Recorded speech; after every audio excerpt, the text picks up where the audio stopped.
beaucoup d'émotions, évidemment.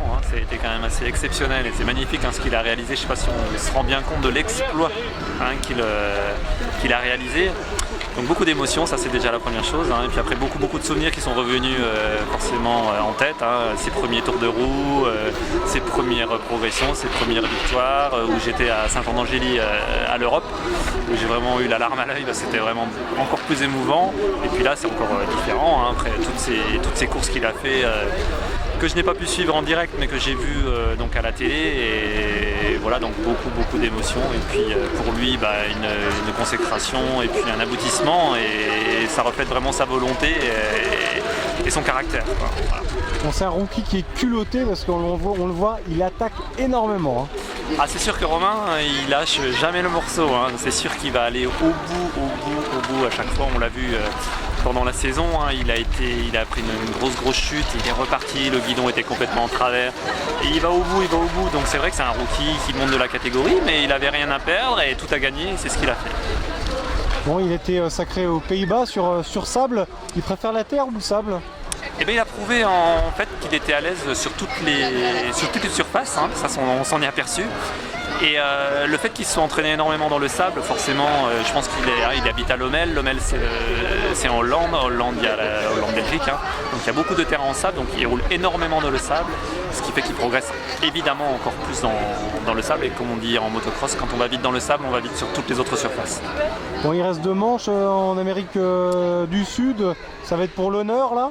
Alors Mexique et États-Unis. Alors oui, ça va être pour l'honneur parce que le titre est dans la poche, c'est évident pour lui. Et alors je pense qu'il va se lâcher, il va rouler vraiment sans pression. Et puis l'événement qui arrive aussi est Gistré, ça sera donc le Motocross des Nations, donc fin septembre, et c'est Ernée en France. Et l'équipe de France de motocross est tenante du titre, donc Romain va défendre les couleurs de la France et on va aller le soutenir en tant que Vosgien. Ernée en Mayenne. Tout à fait, à côté du Mans. Et donc Romain Fèvre, c'est vrai qu'il vit une progression extraordinaire. Quelles sont ses qualités, ses mentales? Il a beaucoup travaillé le physique notamment, parce qu'il n'a pas forcément un physique extraordinaire. Alors on va déjà parler du physique. Alors le physique en motocross, il faut surtout avoir beaucoup de résistance et du cardio. Il ne faut pas être spécialement énorme en muscles, donc voilà, donc on a l'impression qu'il est pas très costaud, mais en fait il est costaud, il est très résistant, il n'y a pas de souci. Et puis le mental, il l'a prouvé, comme je disais tout à l'heure, quand il chute, il repart, il lâche jamais. C'est un battant, c'est un Vosgien, un guerrier. Yamaha, forcément, il est entouré d'un team professionnel. Ça fait la différence également pour rester en haut du gratin mondial? Évidemment. Alors avant que la saison ne débute, moi j'avais discuté un petit peu avec mon entourage et ses amis.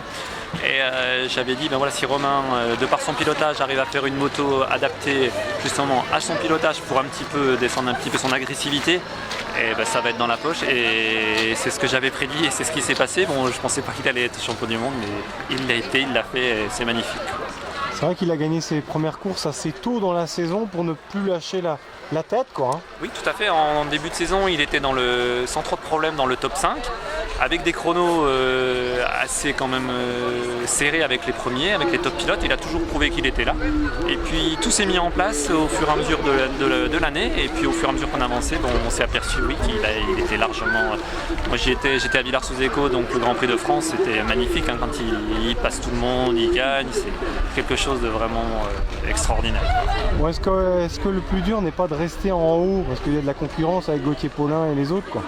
Bien sûr, après là il va falloir maintenant confirmer, mais déjà avoir un titre de champion du monde, je pense que c'est quelque chose d'extraordinaire, je le répète. Et puis l'année prochaine il va confirmer, mais qu'est-ce qu'il a à perdre?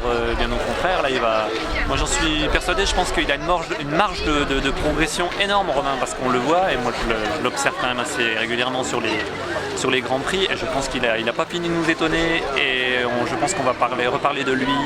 Bon, il y a de la concurrence, forcément, il y a des pilotes du MX2 qui vont monter en MXGP, il y a des pilotes qui se sont blessés qui vont revenir, donc évidemment il va y avoir de la concurrence, mais je pense que Romain sera bien présent. En plus la moto va être encore plus adaptée à lui, parce que l'équipe, comme on disait tout à l'heure, Yamaha, Rinaldi, donc l'équipe d'usine, font une moto vraiment adaptée à lui, il sait régler.